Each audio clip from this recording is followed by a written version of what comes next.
தற்பொழுது உடனுக்குடன் நிரலையில் கடலூர் காசுக்கடை தெருவில் குப்பை கொட்டும் பகுதியில் கிடந்த மனித எலும்புகளால் பொதுமக்கள் அச்சம் தெரிவித்துள்ளனர்.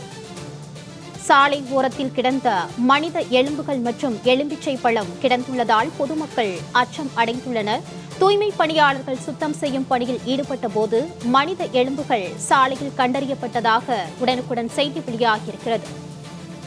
சாலை ஓரத்தில் கிடந்த மனித ஓடு, கை, கால் எலும்புகள் மற்றும் எலும்பிச்சை பழம் உள்ளிட்ட பொருட்களால் அப்பகுதியில் இருந்த மக்கள் அச்சம் தெரிவித்துள்ளனர்.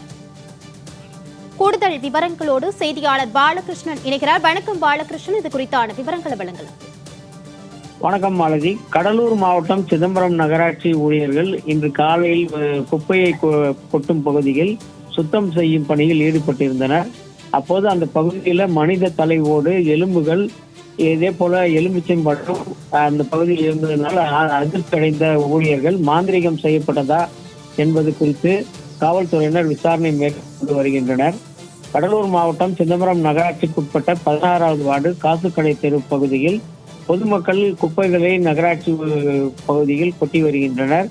இந்த பகுதியில் குப்பை அள்ளும் பணியில் நகராட்சி ஊழியர்கள் ஈடுபட்டிருந்தனர். அப்போது வழக்கம் போல் இன்று காலை சுத்தம் செய்ய வந்த நகராட்சி ஊழியர்களுக்கு பெரும் அதிர்ச்சி காத்திருந்தது. குறிப்பாக குட்டை கொட்டும் பகுதியில் மனித தலை ஓடு மற்றும் கை, கால் எலும்புகள் உடன் எலுமிச்சம்பழம், தேங்காய் உள்ளிட்ட பொருட்கள் அந்த பகுதியில் இருந்ததுனால அதிர்ச்சி அடைந்த ஊழியர்கள் இது குறித்து காவல்துறையினருக்கு உடனடியாக தகவல் அளித்தனர். தகவல் அறிந்து அந்த பகுதிக்கு சென்ற சிதம்பரம் நகர காவல்துறையினர் அங்கிருந்த மனித எலும்புகளை பறிமுதல் செய்து விழுப்புரம் மாவட்டம் முண்டியம்பாக்கத்தில் உள்ள அரசு மருத்துவக் கல்லூரி மருத்துவமனைக்கு ஆய்வுக்காக அனுப்பி வைத்தனர்.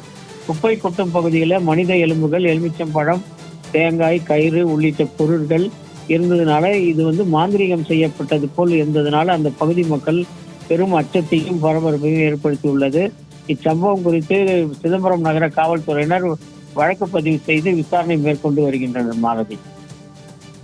பாலகிருஷ்ணன், இது குறித்தான கூடுதல் விவரங்களோடு இணைந்தமைக்கு நன்றி.